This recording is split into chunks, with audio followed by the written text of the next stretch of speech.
pour introduire, c'est que nous disons que Jésus est le Dieu véritable. Il est le roi des rois. Il est le Seigneur des seigneurs. Il est l'alpha et l'oméga.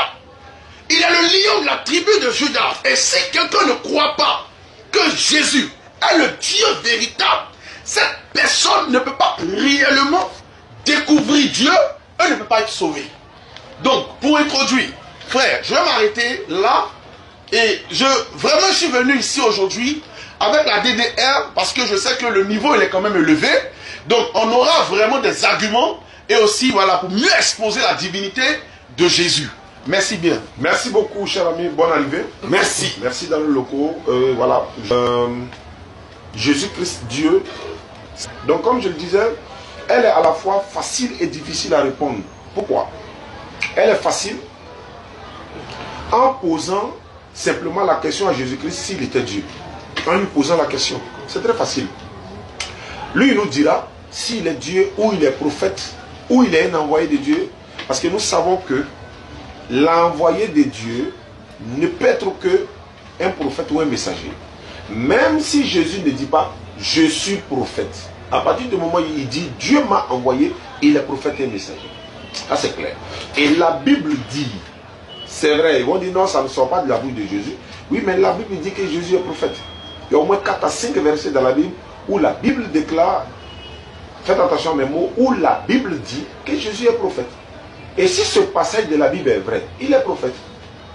Donc quand il dit à la fois facile, c'est de lui poser la question, comme le frère disait, Jésus n'a jamais dit je ne suis pas Dieu. Il ne l'a jamais dit. Il n'a jamais aussi dit je suis Dieu. Mais le problème est que Dieu a dit dans la Bible je suis Dieu. Dieu a dit dans la Bible je ne suis pas un être humain. On est d'accord? Oui. Mais Jésus a dit dans la Bible je suis un envoyé de Dieu. Jésus a dit dans la Bible je suis un être humain. Oui. Mais Dieu dit je ne suis pas un être humain et je suis Dieu. Mais Jésus dit Dieu m'a envoyé et je suis un être humain. Les versets sont là. Clair, clair.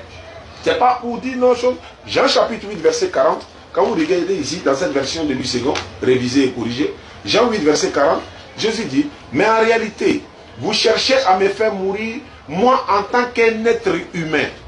Qui? En tant qu'un être humain qui vous a dit la vérité que j'ai entendue de Dieu. Mais ce verset-là seul clôt le débat de la divinité de Jésus. C'est-à-dire ce seul verset. Maintenant, elle est à la fois difficile. Pourquoi?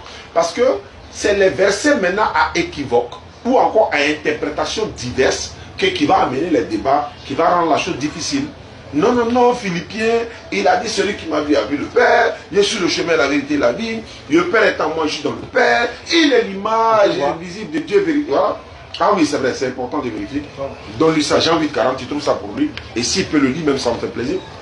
Donc, c'est ce qui va rendre la chose un peu difficile. Jean chapitre 8, verset 40. Voilà, vous pouvez lire s'il vous plaît. Jean chapitre 8, verset 40. Oui, un petit point rouge, je ne vais pas avoir. Voilà. Non, c'est le verset 39. Mais en réalité, vous cherchez à me faire mourir. Moi qui, en tant qu'être humain, vous avez dit la vérité que j'ai entendue de Dieu. Ce verset-là seul tue le débat. Ce verset-là seul. Mais le verset qui va confirmer ce que Jésus a dit, Nombre 23, 19, Dieu dit, et la Bible dit, Dieu n'est point un homme, mais fils d'un homme. Jésus est fils de qui? Marie. Mais le frère va me dire, non, c'est dans la partie charnelle. C'est là qui rend le débat difficile. Je termine par Osée 11, 9. Hein? Dieu dit, je suis Dieu, je ne suis point un homme. Jésus dit, je suis un homme, il ne peut pas être Dieu. Hein, il ne peut pas être Dieu. Donc, bismillah. Merci beaucoup, Charo. Alhamdulillah, Rabbil Alamin, subhanahu wa salam ala rasulillah. Merci beaucoup. Bon, on comprend, hein, c'est le sujet phare que les chrétiens veulent qu'on en discute. Nous, sinon, ce côté-là, je crois que c'est plus clair pour tout le monde. En tout cas, pour ceux dont les paupières de discernement ne donnent pas. Mais bon, nous, on est ravis de vous accueillir dans nos locaux. Et on espère entendre de nouvelles choses, peut-être qu'on n'a pas encore vu, parce qu'on ne finit jamais d'apprendre. Comme Oussaz l'a si bien dit, il a donné un seul verset qui, déjà, en tout cas pour nous, met fin au débat. Maintenant, si vous avez, nous on va écouter maintenant les versets que vous avez, les preuves que vous avez qui montrent que Jésus est Dieu. On verra bel et bien si vraiment ces versets-là sont assez solides pour établir la divinité à Jésus-Christ. Mais ce qui est clair, c'est qu'il y a une base. Pour tout débat sérieux, il y a une base qu'il faut se fixer. Et la base, c'est que quoi? Nous, on n'était pas vivants au temps de Jésus. On n'a pas vu Jésus. Et on n'a que des écrits. Et se basant sur ces écrits, pour la meilleure méthodologie pour pouvoir connaître quelqu'un, c'est de l'interroger, de savoir qu'est-ce qu'il dit de lui. Le frère a dit Jésus n'a pas dit qu'il est Dieu, il n'a jamais dit qu'il n'est pas Dieu. La question qu'on se pose maintenant, mais qu'a-t-il dit de lui?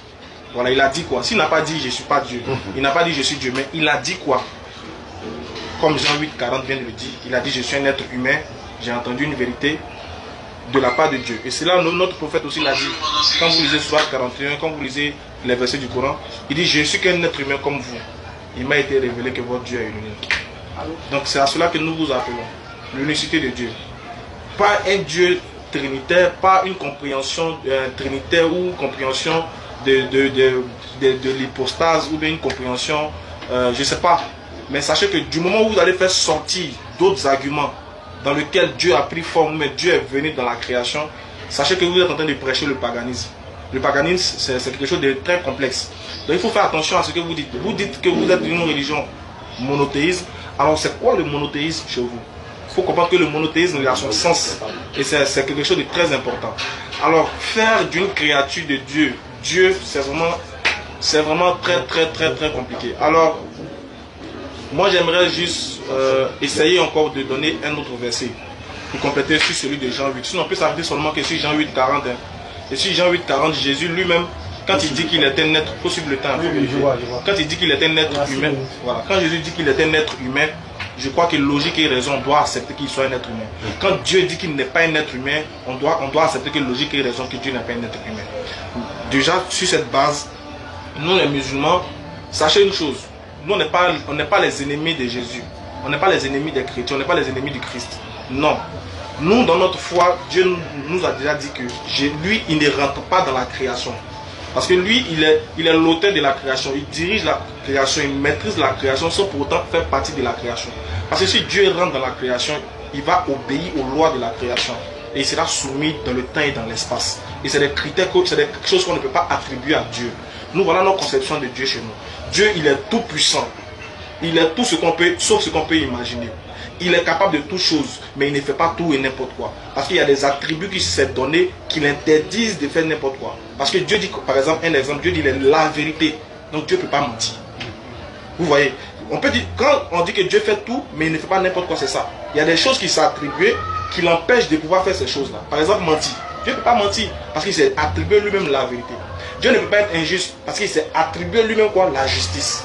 Vous voyez. Donc il y a des choses qui s'est attribué qu'on ne peut pas l'imputer. Par exemple, il s'est attribué l'immortalité. Donc il ne peut jamais, c'est-à-dire qu'en aucun moment tu peux voir que la mort va l'atteindre d'une manière ou d'une autre. Qu'il ait pris forme ou qu'il n'ait pas pris forme, qu'il soit, peu importe. Quand il se dit qu'il est l'immortalité, à jamais tu verras que Dieu a trahi cette règle que lui-même s'est imposée. Dieu il est le tout-puissant, donc Dieu ne peut pas créer une pierre que lui-même ne peut pas soulever. Donc quand on dit que Dieu ne fait pas tout, c'est un peu dans ce contexte-là. Donc parmi ses critères aussi, dans le Coran, il dit, lui il n'est pas un homme.